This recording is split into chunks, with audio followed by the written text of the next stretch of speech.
ये जो 2026 है, इसमें भारत और अफगानिस्तान मिलकर पाकिस्तान पे हमला करेंगे। 3 घंटे और 10 मिनट की तवील तरीन प्रेस कॉन्फ्रेंस में DGISPR ने भारत और अफगान तालिबान के गठजोड़, भारत के साथ अफगानिस्तान की जो इस वक्त मुलाकातें चल रही है, जो दोस्ती चल रही है, उसको लेकर भी उनका ख्याल था कि शायद ये दोनों कंट्रीज मिलकर पाकिस्तान पे किसी किस्म का अटैक कर सकती हैं। इसके साथ साथ उन्होंने कहा कि इंडिया और अफगानिस्तान का जो गठजोड़ है उसकी वजह से हमारे लिए बहुत सारे खतरात हैं।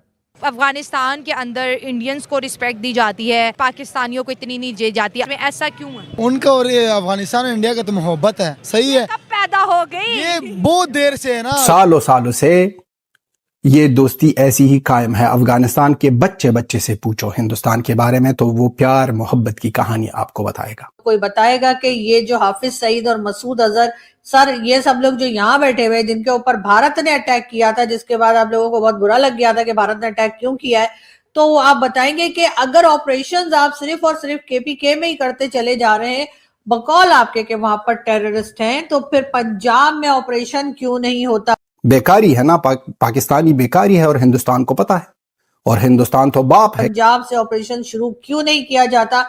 ये हाफिज सईद, मसूद अजहर, नकवी शकवी जितने भी हैं, ये सबके सब तो आपके पंजाब में बैठे हुए। तालिबान भी ये समझते हैं कि ये बड़ा अच्छा मौका है इंडिया के साथ कोई गपशप लगाने का और सिग्नल करने का कि हम मिल गए एक दूसरे के साथ। शायद ही दुनिया में कोई ऐसी कंट्री होगी जहां पे आप बार बार जो स्पोक्स पर्सन फौज के हैं उनको आप प्रेस कॉन्फ्रेंसेस करते देखते होंगे। जय हिंद दोस्तों, स्वागत है आपका आपके चैनल जय भारत में। दोस्तों, जैसा कि आप लोग क्लिप देखकर समझ ही गए होंगे कि जो इस समय पाकिस्तान के आर्मी चीफ हैं, वो कहीं ना कहीं बांग्लादेश, अफगानिस्तान और इंडिया से बहुत ही ज़्यादा डरे हुए हैं, क्योंकि अफगानिस्तान और इंडिया के हमले के बाद पाकिस्तान की जो है एक तरीके से नींव ही टूट गई है। ऑपरेशन सिंदूर के उपलक्ष्य में पाकिस्तान के कुछ लोगों ने व पाकिस्तान की आर्मी ने ये कहा था कि ऑपरेशन सिंदूर में हमने हिंदुस्तान की काफ़ी खोलियां उड़ा दी, परंतु इंडियन मीडिया ने व इंडिया के लोगों ने इस बात को पूर्णतः रूप से निरस्त कर दिया है तथा ये साबित कर दिया है कि पाकिस्तान ऐसा कहीं कुछ नहीं कर पाया तथा ऑपरेशन सिंदूर में इंडिया ने पाकिस्तान को नाके चने चबा दिए हैं तथा इस घटना को लेकर आसिम मुनीर जी जो हैं वो बहुत ही ज़्यादा डरे हुए हैं और बहुत ही ज़्यादा चिंतित हैं। अफगानिस्तान का नाम लेकर फूट फूट कर रो रही है। इस बार पाकिस्तानी आर्मी ने भारत और अफगानिस्तान के मजबूत होते रिश्तों को लेकर हताशा भरा बयान दिया है। इससे कुछ दिन पहले पाकिस्तान समर्थित सोशल मीडिया अकाउंट्स पर ऑपरेशन सिंदूर के दौरान भारत के सैन्य ठिकानों को नष्ट करने का झूठा दावा भी किया गया था, जिसको एक्सपर्ट्स ने गलत ठहराया था। लेकिन अब पाकिस्तान चीन की तरफ से सीपैक की सुरक्षा और धीमी प्रगति को लेकर डांट खाने के बाद बौखलाया हुआ है। मीडिया रिपोर्ट्स के अनुसार Pakistani DGISPR lieutenant general Ahmad Sharif Chaudhry ने हाल ही में एक बयान दिया, जिसमें उन्होंने भारत और अफगानिस्तान को बहुत ही गहरा दोस्त बताया। उनके बयान से यह साफ जाहिर हो रहा था कि पाकिस्तान भारत और अफगानिस्तान के गठजोड़ से काफी डरा बैठा है। प्रेस वार्ता के दौरान पाकिस्तानी सेना के प्रवक्ता ने कहा कि अफगानिस्तान की सरकार को भारतीय प्राइम मिनिस्टर नरेंद्र मोदी के तौर पर एक नया नायक मिल गया है। अब उनका यह भी कहना था कि जी भारत और भारत के साथ अफगानिस्तान की जो इस वक्त मुलाकातें चल रही है, जो दोस्ती चल रही है, उसको लेकर भी उनका ख्याल था कि शायद ये दोनों कंट्रीज मिलकर पाकिस्तान पे किसी किस्म का अटैक कर सकती हैं। पाकिस्तान को कोई टफ टाइम जो है वो इन दोनों कंट्रीज की वजह से मिल सकता है। तो उसमें जी उन्होंने जो है वो दोनों ही कंट्रीज को, अफगानिस्तान को भी और भारत को भी उन्होंने ललकारा है और कहा है कि जी आ जाइए और आकर आप अगर अपना शौक पूरा करना चाहते हैं, ये उनके अल्फाज थे, मेरे नहीं, कि उनका कहना है कि अगर आप शौक पूरा करना चाहते हैं या मतलब अटैक करना चाहते हैं तो कर लीजिए, यहाँ पर भरपूर तैयारी भारत कर रखी है, ऐसा उनका कहना था। साथ ही साथ वो KPK के चीफ मिनिस्टर को भी बहुत ज्यादा क्रिटिसाइज करते रहे, उन्होंने इमरान खान को भी क्रिटिसाइज किया। उनका कहना था कि KPK के जो चीफ मिनिस्टर हैं वो अफगानिस्तान के साथ बातचीत करना चाहते हैं, अफगानिस्तान के साथ मामलात को सही करने के लिए वो डायलॉग पे जाना चाहते हैं, लेकिन जाहिर है कि इनको ये लगता है कि ऐसा नहीं होगा और ऑपरेशन ही होंगे। KPK के चीफ मिनिस्टर साहब का ये कहना है कि ऑपरेशन जो है वो करने की इजाजत नहीं दी जाएगी या ऑपरेशन नहीं होने दिया जाएगा, लेकिन DGISPR साहब का कहना यह था कि ऑपरेशंस होंगे। इसका मतलब ये है कि हुकूमत की मर्जी के बगैर ये ऑपरेशन जो है वो चलाए जा रहे हैं और अब इससे एग्री करना या ना करना जो है वो आप लोगों के मतलब इख्तियार में, आप जो करना चाहें वो कर सकते हैं। मैं उनके पॉइंट्स जो है वो आपको बताने की कोशिश कर रही हूँ। साथ ही साथ जी खैबर पख्तूनख्वा में सियासी तौर पर दहशतगर्दी के लिए मुवाफिक फिजा मौजूद है। अब उनका कहना यह भी है कि जी केपीके में जो है वो इस तरह का एटमॉस्फेयर है कि जिसकी वजह से वहां पर टेररिज्म जो है वो की जाती है। तो कोई बताएगा कि ये जो हाफिज सईद और मसूद अजहर सर, ये सब लोग जो यहाँ बैठे हुए जिनके ऊपर भारत ने अटैक किया था, जिसके बाद आप लोगों को बहुत बुरा लग गया था कि भारत ने अटैक क्यों किया है, तो आप बताएंगे कि अगर ऑपरेशंस आप सिर्फ और सिर्फ केपीके में ही करते चले जा रहे हैं बकौल आपके कि वहां पर टेररिस्ट हैं, तो फिर पंजाब में ऑपरेशन क्यों नहीं होता, पंजाब से ऑपरेशन शुरू क्यों नहीं किया जाता?